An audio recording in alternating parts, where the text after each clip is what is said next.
ശ്രീതു പുറത്തു വന്നപ്പോ character change ആയിന്ന് അവരോട് എന്താ പറയാനുള്ള? അതായത് നിങ്ങൾ അതിനകത്തും ഫ്രണ്ട്സ് തന്നെയാണ് പറഞ്ഞിട്ടുള്ളത്, അതിനകത്ത് ലവ് എന്നോ അങ്ങനെ ഒന്നുമേ പറഞ്ഞിട്ടില്ല, നമ്മൾ ഫ്രണ്ട്സ് എന്നുള്ള ഒരു രീതിയിലാണ് പോർട്രേ ചെയ്തിട്ടുള്ളത്. പുറത്തു വന്നപ്പോഴും അത് തന്നെയാണ് പറയുന്നത്. പക്ഷെ നിങ്ങളുടെ കോംബോ അത്രയ്ക്ക് ഇഷ്ടമായത് കാരണം അത് ഉള്ളിലോട്ട് ആക്സെപ്റ്റ് ചെയ്യാൻ പറ്റാതെ ഇപ്പൊ ശ്രീതുയുടെ ക്യാരക്ടർ പുറത്തു വന്നപ്പോ ചേഞ്ച് ആയി എന്ന് പറയുന്നവരോട് എന്താ മറുപടി പറയാനുള്ള?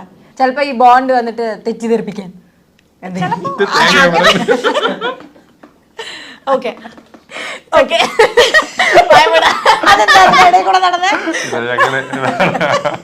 ഓക്കെ ശരി. ഇപ്പൊ അർജുന്റെ ലൈഫ് സ്റ്റോറി ഒക്കെ പറയുന്ന സമയത്ത് കുറെ പേർക്ക് ഇൻസ്പിറേഷണൽ ആവാൻ കഴിഞ്ഞിട്ടുണ്ട്. ഇപ്പൊ ശ്രീധുവിന്റെ അടുത്ത് ചോദിക്കുകയാണെന്നുണ്ടെങ്കിൽ എന്ത് ഒരു നിങ്ങൾ എന്തിനാ ചിരിക്കണേ? ചുമ്മാ ചിരിക്ക. അപ്പം അർജുന്റെ എന്തേലും ഒരു കാര്യം ഭയങ്കര ഇൻസ്പയറിംഗ് ആയിരുന്നു